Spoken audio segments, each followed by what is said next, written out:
तालिबान अफगानिस्तान में अब इतना मजबूत हो चुका है कि वो अफगानिस्तान की अमेरिका समर्थित सरकार के सामने अपनी शर्तें रख रहा है।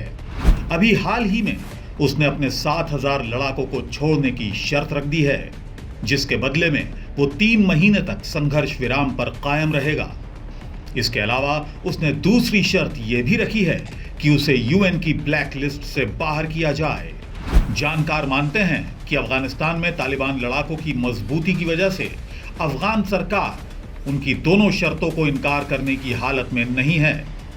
तालिबान पहले ही कह चुका है कि उसका अफगानिस्तान के 85% हिस्सों पर कब्जा हो चुका है। पूरी दुनिया इस बात पर हैरानी जता रही है कि आखिर अफगानिस्तान में पूरी दुनिया की शक्तियां मिलकर भी तालिबान पर काबू नहीं कर पाई और 20 साल बाद भी अमेरिकी फोर्सेस को खाली हाथ लौटना पड़ रहा है। यह बात भी हैरान करने वाली है कि अमेरिका जैसी महाशक्ति को अपनी इज्जत बचाने के लिए तालिबान से आखिरकार समझौता करना पड़ा। इस समझौते को तालिबान अपनी जीत बता रहा है। अब अमेरिका में ही इस बात को लेकर बहस छिड़ गई है कि अफगानिस्तान में अमेरिकी फौजों की वापसी का फैसला कितना सही है।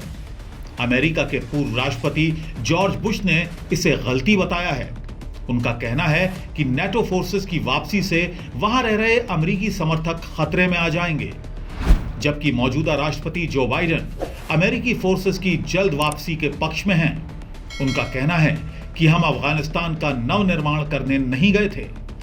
अफगान मामलों के जानकार ये भी मानते हैं कि इन 20 सालों में तालिबान कभी कमजोर हुआ ही नहीं था, बल्कि उसने रणनीति के तहत रिट्रीट किया था।